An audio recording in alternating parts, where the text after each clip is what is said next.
अरविंद केजरीवाल दो मुंह की बात करने वाले व्यक्ति है। जब वो निर्भया की बात चल रही थी, जब दिल्ली सरकार के भ्रष्टाचार की बात चल रही थी, जब वो जहां पे धरने पे बैठे, उपवास में बैठे थे, उस वक्त उनकी बात क्या थी कि मैं किसी भी राजनीतिक तरीके से मैं काम नहीं करूंगा, मैं लोगों की लड़ाई लड़ने का काम करूंगा, लोकपाल बिल पास करने की बात करूंगा। क्यों दिल्ली में आज इनकी सरकार है, 10 साल से ज्यादा वक्त बीत चुका है, तीसरा चुनाव आने वाला है, लोकपाल बिल कहां है आज? सबसे बड़ा सवाल अरविंद केजरीवाल को यह है, और आप मीडिया वाले इस बात पे सवाल नहीं करेंगे क्योंकि आप भी आरएसएस के द्वारा चलाए गए लोग। क्यों आप मीडिया पे बड़ा इल्जाम लगाते हैं? ओवैसी साहब बैठते हैं, वो मीडिया को बुरा कहते हैं, आप मीडिया को बुरा कहते हैं। इस बार मुसलमान सोचेगा, समझेगा और इस बार इंशाअल्लाह असदुद्दीन ओवैसी साहब को वोट करेगा, पतंग के निशान को वोट करेगा। ये बीजेपी और आम आदमी पार्टी सिक्के के दो पहलू है। इस तरह का जो माहौल होता है, मीडिया कहां है उस वक्त? ये मुद्दा जब असदुद्दीन ओवैसी साहब उठाते हैं, उनके ट्विटर हैंडल से वो ट्वीट करते हैं, तब तो मीडिया जागती है, मीडिया को पता चलता है कि गुजरात में कुछ हुआ है, यहाँ की मीडिया खामोश बैठी है। तो सवाल मीडिया पे भी होगा, सवाल बीजेपी पे भी होगा और सवाल कांग्रेस पे भी होगा, और यही सवाल आम आदमी पार्टी पे भी होगा, जिन्होंने दिल्ली के दंगों के अंदर जिनका रोल उन्होंने निभाया है। और दूसरी बात,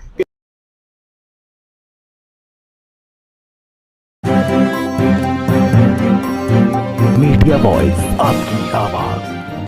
हम अहमदाबाद में हैं, हमारे साथ गुजरात ऑल इंडिया मजलिस इत्तेहादुल मुस्लिमीन के युवा प्रमुख एजाज पठान हैं। इनसे बात करेंगे और जानने की कोशिश करेंगे इस बार चुनाव में ये उतरे हैं, इनकी पार्टी उतरी है, क्या ये बीजेपी को फ़ायदा पहुंचाने के लिए भेजा गया है, बीजेपी को जिताने के लिए भेजा गया है, और इस बार क्या ये उत्तर प्रदेश की तरह अपने प्रत्याशी उतारेंगे और वो प्रत्याशी जैसे उत्तर प्रदेश में हार का सामना करना पड़ा, क्या गुजरात में ही वो हार का सामना करना पड़ेगा? एजाज साहब, पहला सवाल यही है, क्या समझ के आप गुजरात चुनाव में मैदान में उतर रहे हैं?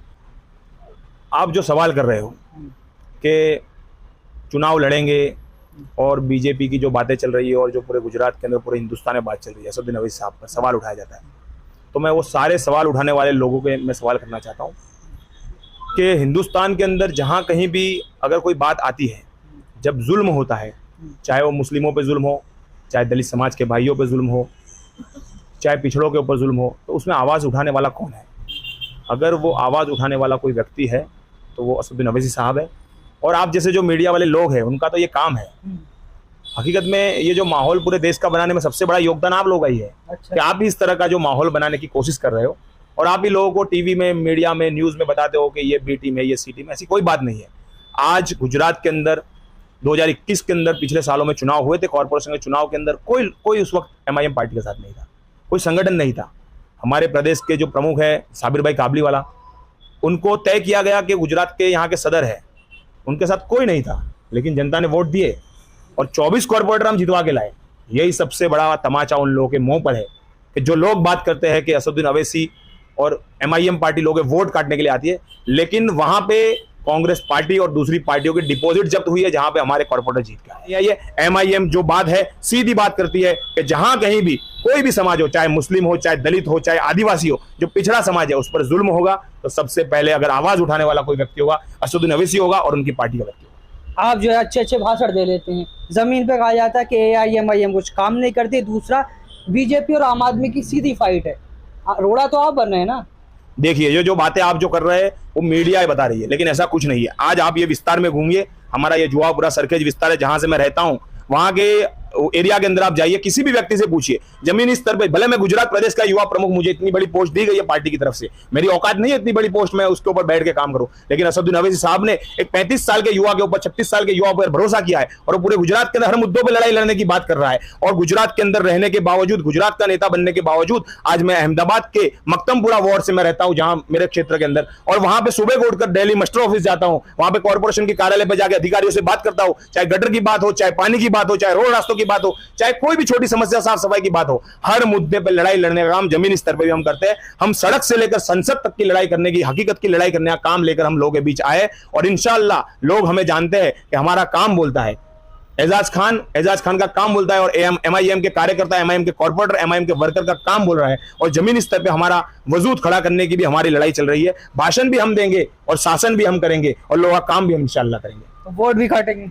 वोट काटेंगे नहीं, जो हमें चाहेगा वो हमें वोट देगा। ऐसे कैसे किसी को वोट मिल जाएगा? वोट किसी को नहीं मिलता, जो काम करता है उसको ही लोग वोट करते हैं और जो आदमी लोगों के बीच रहता है उसको ही लोग वोट करते हैं। वोट काटने का काम तो वो लोग करते हैं जो सिर्फ वादे करते हैं।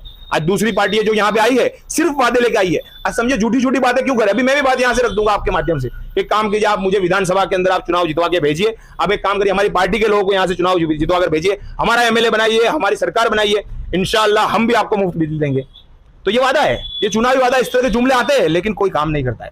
जुमले सिर्फ जुमले लेते हैं। सरकार के अंदर लोगों से काम करवाने के अंदर जमीनी स्तर पे काम करना जरूरी है। और जो हम पे भरोसा करते हैं, जो असदुद्दीन अवैसी साहब पे भरोसा करते हैं, जो गुजरात एमआईएम पे भरोसा करते हैं, वो हमें वोट करेंगे। और इंशाल्लाह कॉर्पोरेशन के चुनाव के अंदर 24 दिनों से कम वक्त के अंदर हम 24 से ज्यादा कॉर्पोरेटर जितवा के ले आए। ऐसे ही आने वाले वक्त के अंदर हम ज्यादा से ज्यादा सीटों पे, जहां जहां हमारे सदर जहां टिकट चुनाव पे लड़वाएंगे, वहां हम मेहनत करेंगे। और मेहनत करके इंशाल्लाह आने वाले वक्त में हम हमारे एमएलए विधायक चुनकर भेजेंगे। वो चुनने वाले विधायक वो होंगे जो डीलर नहीं होंगे, जो लीडर होंगे। हमने डीलर को तो बहुत चुनकर भेजा है यहाँ से। ऐसा नहीं हुआ है कि कॉर्पोरेशन के चुनाव पहली बार आ रहे हैं, विधानसभा के चुनाव पहली बार आ रहे हैं, लोकसभा के चुनाव पहली बार आएंगे। ऐसा पहली बार नहीं हो रहा है। हमने आज तक वोट दिया है, लेकिन वो सारे डीलरों को वोट दिया है। वो डील करते हैं, वो लीड नहीं करते। हम लीड करने वाले लोगों को, लीडर को यहाँ पे से भेजेंगे। ठीक है, चुनाव का रिजल्ट जो भी है उससे हमें कोई फर्क नहीं पड़ता। इंशाअल्लाह हम मजबूती से चुनाव लड़ेंगे। बीजेपी और आम आदमी की फाइट, और आम आदमी पार्टी पर आप इल्जाम लगा रहे हैं वोट काटने का, वो तो सरकार बनाने की बात कर रही है। देखिए, बीजेपी और आम आदमी पार्टी की जो फाइट की बात चल रही है, मैं जिस विधानसभा क्षेत्र में, वेजलपुर विधानसभा में यहाँ बैठा हूँ, ठीक है, यहाँ पे पिछली बार कांग्रेस और बीजेपी दो ही पार्टी थी और उसके अंदर 22,000 मतों से ये हार जीत हुई थी। ठीक है, यहाँ पे सबसे बड़ा मुस्लिम विस्तार जो जुहापुरा सरखेज बोला जाता है, यहाँ पे 1,40,000 से ज्यादा मुसलमान वोट यहाँ पे इस क्षेत्र में है।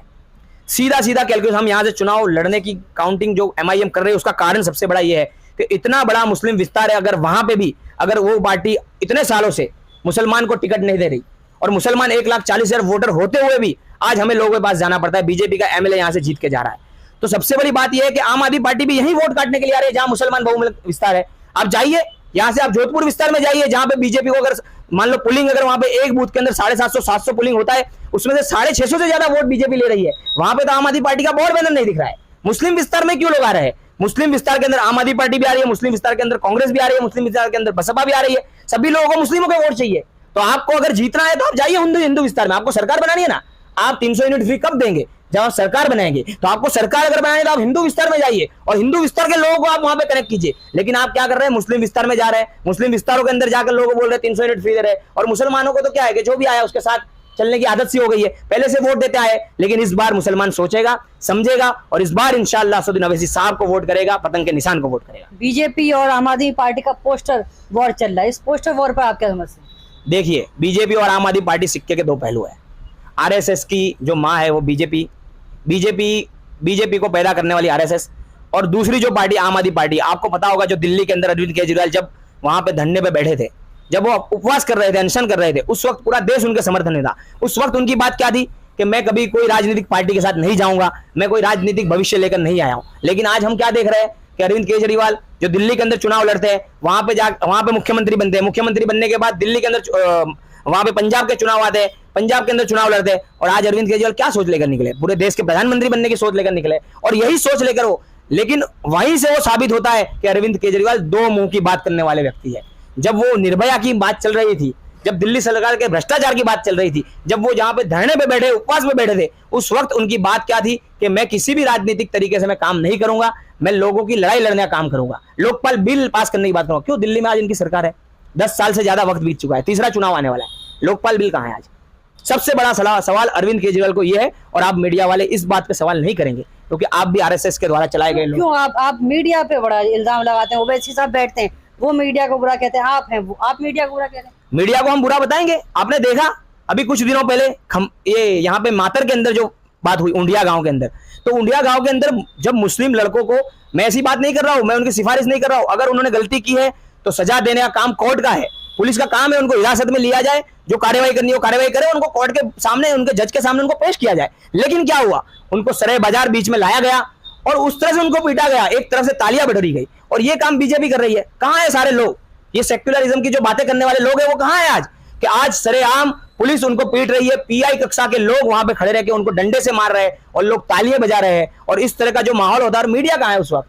ये मुद्दा जब असदुद्दीन अवैसी साहब उठाते, उनके ट्विटर हैंडल से वो ट्वीट करते, तब तो मीडिया जागती है, मीडिया को पता चलता है कि गुजरात में कुछ हुआ है, यहाँ की मीडिया खामोश बैठी है। तो सवाल मीडिया पे भी होगा, सवाल बीजेपी पे भी होगा और सवाल कांग्रेस पे भी होगा, और यही सवाल आम आदमी पार्टी पे भी होगा, जिन्होंने दिल्ली के दंगों के अंदर जिनका रोल उन्होंने निभाया है। और दूसरी बात कि जब कोरोना का माहौल चल रहा था पूरे देश में, जमात के लोग वहां इकट्ठा हुए थे, उस वक्त भी अरविंद केजरीवाल ने वहां पे एफआईआर करने की बात की थी, और उन लोगों एफआईआर करने के मौलाना साद के ऊपर एफआईआर करने की बात हुई थी, और उसके बाद मस्जिद की कुछ जगहों को यानी वो दबाण में आती है, उस तरह की बातें की गई थी। तो अरविंद केजरीवाल पे भी ये सवाल उठेगा कि जब भी मुसलमान की बात आती है, चाहे कांग्रेस हो, चाहे वो बीजेपी हो, चाहे वो आम आदमी पार्टी हो, सारे लोग दूर भाग जाते हैं, लेकिन जब वोट लेने की बात आती है तो सब मुसलमानों के पास आने की बात